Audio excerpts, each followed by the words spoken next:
occurring right now, I think, is a number of factors. One, it's the Marxist-Islamist alliance. Yes. So that's existed for a very long time, but it has recently ramped up since the whole move of the left that we've seen since COVID, the whole trans movement, the LGBTQ issue. All of that has given this amazing fuel because the Muslim groups are very adaptable. So I tell people, during the time of bin Laden, the recruitment indoctrination process took about 2 years. He would take young people into these study circles and teach and indoctrinate before he could make a suicide bomber. By the time I'm in the FBI, we're looking at ISIS. Kids were radicalized in 6 weeks. So that means you were in a house in Oklahoma, a normal kid going to high school, and you went over and became a jihadi, blew yourself up in under 6 weeks. Now they've realized we don't even need to convert people. We just use jihadi principles to cut the heads of Christians. We just teach them these principles, kind of like the Hitler doctrine, the Marxist doctrine, the ISIS doctrine, the Al-Qaeda doctrine, and we get these people to do our dirty work for us. And this has been an explosive rise of this popularity. And couple that with massive influxes of capital. The amount of mosques that are being built, every small town that I hear from, every community that contacts me says, there's a mosque that's 15 acres, 20 acres. We don't even have that many Muslims to populate a center that large. So they're just buying, so they have the resources to buy the lands and plant these flags. These are basically outposts. As it's the term in Islam is called the rabat. Yes. It's the outpost before they're able to conquer a location. And so there's 400 in Texas, 400 in California, 330 in Texas, 200 plus in Florida, and that number just keeps growing. Yes. In fact, you mentioned, guys, we could run through on the screen just for people to know that we are actually talking truth here. Texas, for example, we could run through some of these headlines. North Texas Mosque, Epic City project gets a new name. Remember all the backlash about Epic City? The Meadows. Yeah, now they changed it to the Meadows. And all the Texans said, oh, okay. It's the Meadows. And you guys, you know, if Texas falls, Islam believes that all 49 states will fall. If Texans don't stand up, no one's going to stand up. Californians aren't going to stand up. They're just, I don't know what they're going to do. Representative Congressman Chip Roy targets Texas Muslims in Sharia hearing. This guy's fearless, by the way. He is. Not sure how long he'll live, but he's fearless. But can you believe us, America? We have a Texas congressman defending his state against Islamic Sharia law. By the way, you should know that Islam and a Muslim cannot swear allegiance to the U.S. Constitution. It's diametrically opposed to Sharia. I hope you know that. You need to know that. Yes, I know. You're going to say, Thomas Jefferson owned a Quran. Yes, he did. And you better read the reason why he owned one. After he read it, Thomas Jefferson got a hold of John Adams and created the U.S. Navy, and then sailed into the Mediterranean to attack the Barbary pirates of the North African coast for slave trades. Did you know that? Do you know who sold slaves to Europe and America? The Muslims. The Muslims did. Everybody gets all uppity about Europe and America and slaves.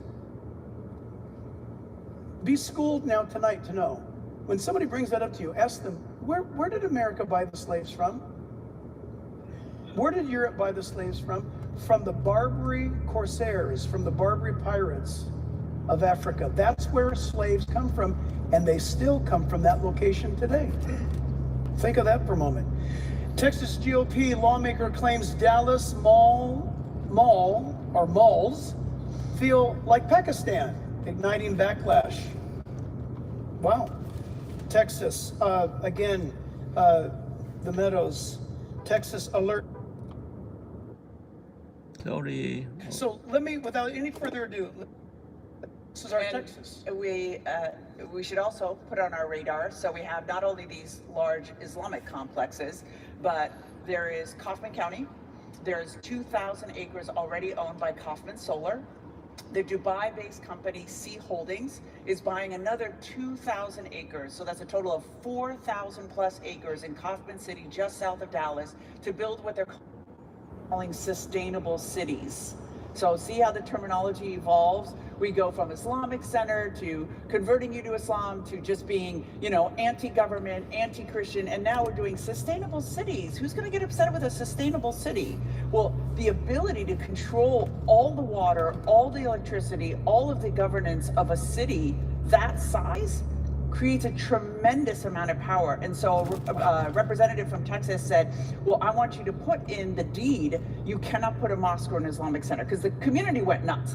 I mean, we have to be really proud of this, the American citizen journalists that are going and just going nuts so on social media, and people are flooding these town halls and flooding these city council meetings, like just creating such an uproar. It really is the key. It's really able to stop a lot of these, at least impede the progress of them.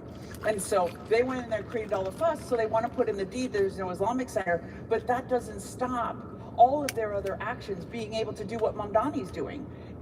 Have the call to prayer, have an all Muslim city council, change all the ordinances locally. It's an invasion. It's an invasion to conquer, and people need to wake up. Abraham Lincoln, I'm sure you're aware, if not, you guys remember what Lincoln said about how America can be defeated? Abraham Lincoln said, there's no power on earth that can defeat the military power of the United States. He said that back then. He said there's only one way that America is going to fall in the future, and that is from within. From within. Abraham Lincoln said that. And when you talk about within, we're looking at news right now coming out of Virginia. Can you tell us what's happening with that? Very interesting. So it's following a trend of Europe where they are looking to codify Islamophobia.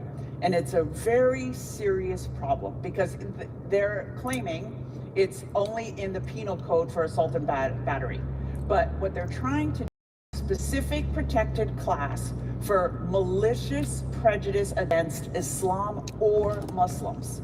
So meaning criticism of the ideology means hatred of the person. So it literally creates a quasi race class for Muslims. And right now they're saying, well, this doesn't affect speech. Calm down, everybody. Don't worry about it. It's just about a penal code. Well, that's where it starts. And the issue is that's going to affect us the most. It's going to affect former believers like me the most, because that means when you criticize Islam, that means you hate the person. But that's antithetical to who we are as Christians. We hate the sin. We don't hate the sinner. Yeah. And they're trying to equate the two so that we can't speak about Islam anymore. Wow. Yeah, this is something some years ago, I had a situation in Canada. I was speaking in Canada, and before before clearing customs, when they found out that I was there, they asked, why are you coming? And I said, to teach. That's what I say, to teach. I don't say, I'm teaching the Bible. I say to teach. They said, well, where will you be this weekend? I told them. They said, why would you be teaching at a church? And so I told them, and I even told them I was teaching at a prophecy conference, and they said, well, okay, here, you just have to sign this. You cannot speak against any LGBTQ, you cannot speak out against that, and you cannot speak out against Islam. There you go. So I had to sign it to get into the country to make my commitment, but then when I got called up to the platform to speak, I said, it's great to be here, and I just want all of you to know that I will abide by your country's laws that made me sign a document that I wouldn't speak out against LGBTQ or Islam. And they were all shocked. They just gasped. I'm going to be in London pretty soon, and I understand that it could get interesting getting through customs because of programs just like this. Exactly, because they're doing a social media search before you arrive. Exactly. And it's basically trying to silence opposition to something that they feel they can't even control anymore, because they're so afraid of the Muslim response that they're telling people, we can't protect you, therefore you need to stop speaking. That's the rationale. Really. Well, how about this? How about I protect myself? I said, no. You can disturb the peace to the point where you cause a riot, so you need to leave. Yeah, exactly right.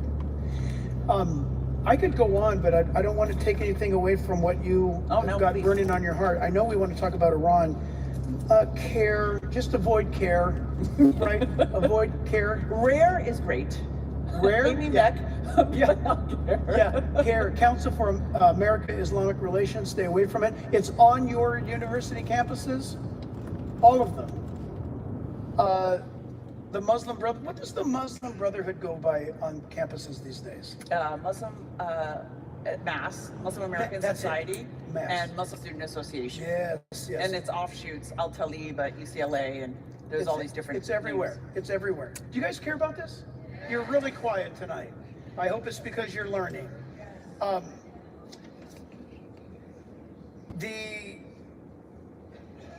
So this is the article about Virginia. So New Jersey, what do you know about the latest with New Jersey? Because I understand New Jersey is rapidly declining into. You mean the Islamification of New Yeah, Jersey? yeah. Oh, that's been going on for a very long time. There's actually no-go zones in New Jersey. So entire Muslim communities. And the thing is I remember, and I'm sure you remember this too, Steve Emerson, maybe 25 years ago. I had a chance to meet him. You remember he used to Yes. talk about no-go zones, and people Laughed this at him. preposterous notion that there's no-go zones. We have them here in the United States. We have them in parts of Plano, Texas, where people that aren't Muslim are feeling intimidated. They're being forced into wearing certain types of clothing. They're harassing young women if they're out late at night. They're trying to prevent them from going to the bars. Not that we're advocating getting drunk, but the freedom is the freedom, even for the non-believer, they should have the freedom to do what that they. you should be able to live under the laws of this country, and we shouldn't be forced to abide by somebody else's religious system. New York also, I don't know if it's happening in New Jersey. The rent-a-cop, they're suddenly their own police department, kind of like the Matawa, the religious police in Saudi, where they have their own cars and vehicles going around harassing citizens. I mean, it has gotten to the point where I cannot even, I don't know how people can ignore it. And I really want people to know that there are no giants, as you taught us. I reminded you that that's the message that you told us this New Year's. There are no giants in front of our God. Yeah. So that means that we have the power to turn this around. At least I tell people, I said, I want to be innocent of the blood of any man. That's right. In my community that I knew, that I said and did what I can. I volunteer at the high school ministry, at our local church, just to say that I'm not going to receive any phone calls from these 50 parents. Right. That's what matters to me. And that if each of us were to protect our families, our communities, and our churches, go to these city council meetings. I mean, there's a brilliant one online of a woman who went to a Dearborn city council meeting, a Christian, and said, I love you, Muslims. Jesus loves you. But you don't hear me blasting hymns outside my church at 5 a.m. I'm asking you nicely, you shouldn't be blasting that because I don't do that to you. So we could be winsome, we could be kind, we could be generous, we could preach the simple gospel, but we need to show up. We need to let them know that we care and that we're going to protect our communities. Yeah, amen. Now, but I'm going to use you guys. I don't mean you. I'm just going to pretend. But Hedia, Christians should not get involved in politics. They shouldn't speak up in their communities. They just, that's a kingdom that's dirty and difficult and ugly, and Christians should never get into that world. But we're so past that. I mean, we're so past that. What is politics anymore? Is losing your sons and daughters politics anymore? I'm sure those families that have lost their kids to Islam, is that politics? Good. Or if they try to castrate your young child because they suddenly decide that they're little Johnny instead of little Jamie. Yeah. At what point is this no longer politics? How much do we have to lose when you're going to sleep in a town and you suddenly wake up at 5 o'clock in the morning and you're hearing the call to prayer in a foreign language? At what point is this not politics anymore? Wow, you just reminded me. Someone told me not too long ago that they heard that exact same thing happen in a very upscale apartment or condo community off of Jamboree near the John Wayne Airport. at 5 a.m. I'm not surprised. We're going to hear it everywhere. Near Jamboree and Campus at 5 a.m. there was the Islamic Arabic call to prayer that was coming from either someone's apartment or a vehicle, but it was loud enough to arouse people to sleep, to awake, and to call police. It'll send a chill down your spine. I remember Lisa and I were in a village. We were according to the man that invited us to his home for dinner. We had all of our Israeli friends telling Lisa and I we shouldn't go. We went, and the village. He's the 8th generation Muslim in this village. The village is named after his same last name, and it was kind of funny because we're having dinner, and the call to prayer went off, and it was the evening prayer. And I said, "Don't you have to pray?" And he goes, "Forget about that stuff." He said, "That's just for show." And we thought that was kind of funny. A couple years later, we saw him again in Israel, and the man had completely changed his whole person. And he made it very clear that he had made a commitment to Islam for real. Radicalizing the middle, I say. Dramatic change, which I find interesting. In Israel, you can be a Muslim. Did you hear what I said? In Israel, you can be a Muslim. Try being a Jew in Saudi Arabia or Karachi, Pakistan. For sure. People don't even think about that. Well, and on the issue of the call to prayer, I'm working with a couple jurisdictions to pass local ordinances that there should be no parallel legal systems. And thank you. It's super important, and I think people should be aware of it. I know there's people watching all over the country that there are some states like Texas, but we see what Texas is having a problem with, called the American Law for American Courts. So it's called the no Sharia legislation, but Sharia is not specifically mentioned for good reason, because that'll be struck down constitutionally. But basically, it's a state law that says no parallel legal system can exist that violates the U.S. Constitution, public policy, or local law. Yeah, that's right on. Super important. Well, guess what? It's not getting enforced locally. It's not being enforced. Exactly. So what we need to do is locally in every jurisdiction is get people to go in front of the city council and say, I want no parallel legal system law. And we've got, different jurisdictions are giving different names to it. But American law for American courts, American law for the U.S., basically getting local communities to be able to have the law on the books so that when the call to prayer comes out, they say, excuse me, but that's a violation of our public policy because we have noise ordinances. And so we also have this bill that just recently passed that we have no parallel legal systems or no enforcement that violates public policy. It gives them something to stand on. Yeah. So that's a really exciting thing that people can start to push at the local level. We have to get involved at the local level. Isn't it amazing that our founding fathers, people are talking different things now. New message from Matthew. Hi Sim, we are coming down now. At the residential building 1550 N. Clark.